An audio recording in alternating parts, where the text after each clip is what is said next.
It's very important to use child safety seats. It's very important to make sure they're fitted properly. If you don't, it could mean almost certain death for your child if you have an accident. We use crash test dummies of various ages to represent the children that the seats are designed to protect. The youngest dummy we use is a 6-month-old child. We use dummies then through 3 years up to 6-year-old dummies. They are what's called biomechanic. That means they're designed to behave like a human in their response to the crash. And they also have electronic instrumentation in their head, in their neck and in their chest. So we're able to measure the forces, the loads that the dummy is experiencing. We can translate that into potential injury risk for a real child in that sort of accident.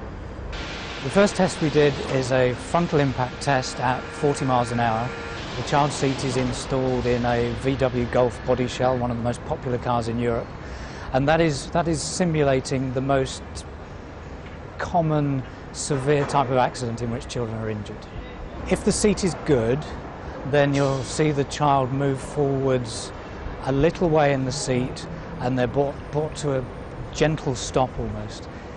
If the seat performs badly, then in some cases the seat attachment has broken, the seat flies forward, the child flies forward out of the harness or the belts, potentially striking the seats in front of them with serious head injuries, chest injuries as a consequence. The second test we undertook was a side impact test, not currently required in the legislation, and for that again the child seat is installed in the Golf body shell, but that's struck by a moving sled simulating a car striking you at 15 miles an hour.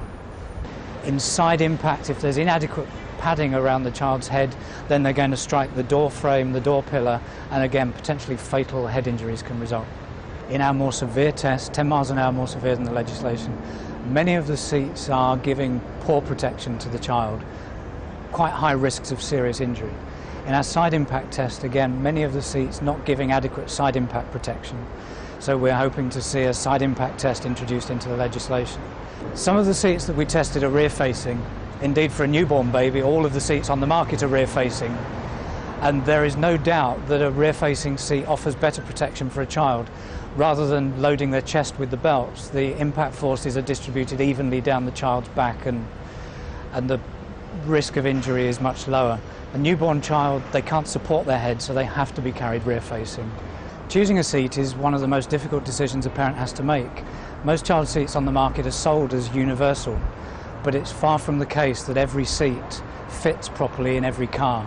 So the best advice we can give is that you go to a retailer who is able to give you good advice, recommend a seat that suits your child's age and weight, and most importantly, a seat that can be fitted correctly in your make of car.